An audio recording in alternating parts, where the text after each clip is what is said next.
Hi guys, so today I thought I'd show you how to make this vegan marble chocolate banana loaf cake. And our ingredients are self-raising flour, caster sugar,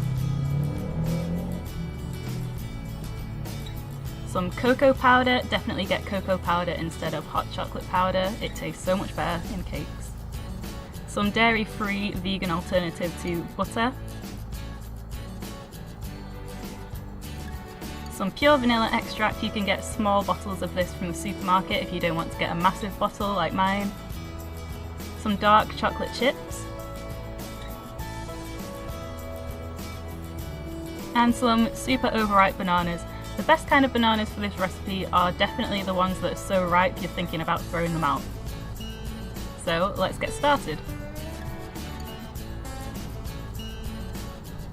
First we need to weigh out our butter, and we need 6 ounces of that. Then add in our sugar, 6 ounces of sugar, and then just use an electric whisk to whisk it all together. You can of course use a hand whisk if you don't have an electric whisk. I just find it so much easier to use an electric whisk, and you can get them for like £6 from Argos, so it's worth a little investment. Next we add our self-raising flour, 8 ounces of this. I just throw mine in without sieving it because this is a loaf type recipe, so it's a lot denser anyway. If you want more of a sponge type recipe, then this isn't the one for you, and I just whisk all of that together with the electric whisk again. The cake batter might look a little bit lumpy instead of smooth like it would for a sponge mix. This is completely normal, don't worry about it at this stage.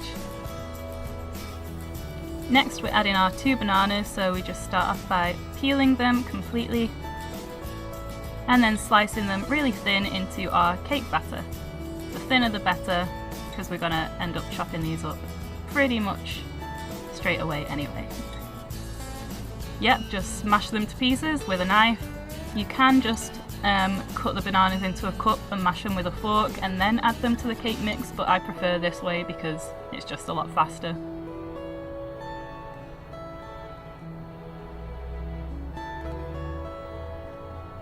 Next, add your 100 grams of dark chocolate chips. Do double check on the ingredients that they are actually dairy free, because a lot of them still contain milk or milk derived ingredients like whey powder. Morrison's dark chocolate chips are vegan, so they're definitely ones to look out for. And just combine that all together with a wooden spoon and make sure that the chocolate chips are evenly distributed throughout. Next, add a splash of vanilla extract. I don't bother measuring vanilla out, I just splash it in because I'm thorough like that.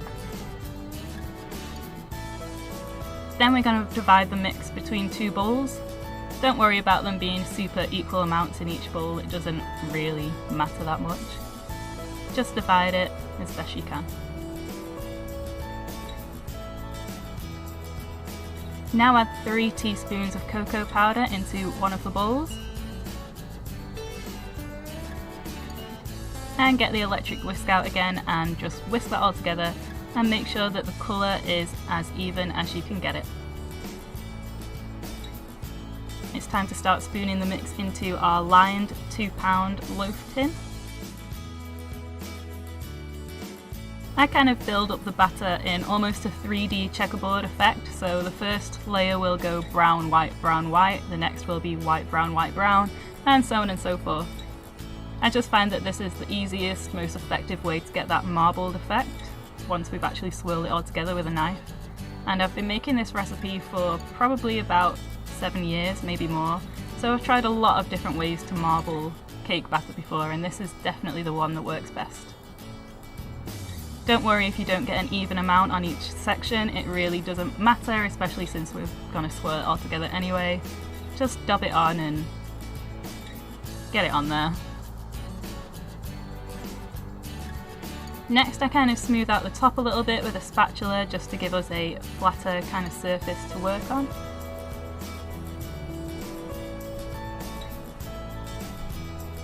And using a knife I just zigzag from one end of the tin to the other, back and forth, and make sure that the knife goes all the way to the bottom of the cake mix.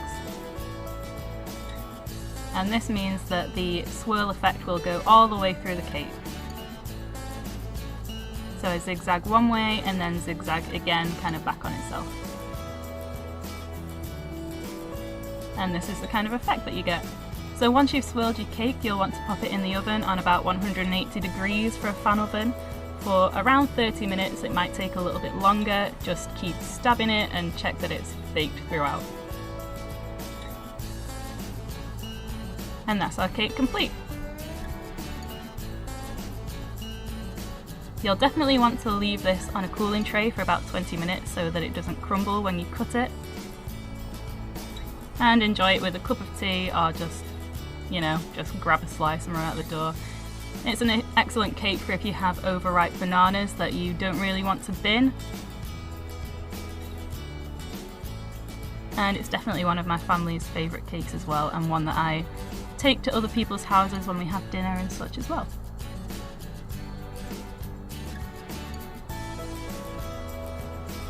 I hope you enjoyed this recipe, and if you do try it, then please tag me on social media in any photos that you take. Thank you so much for watching, and goodbye!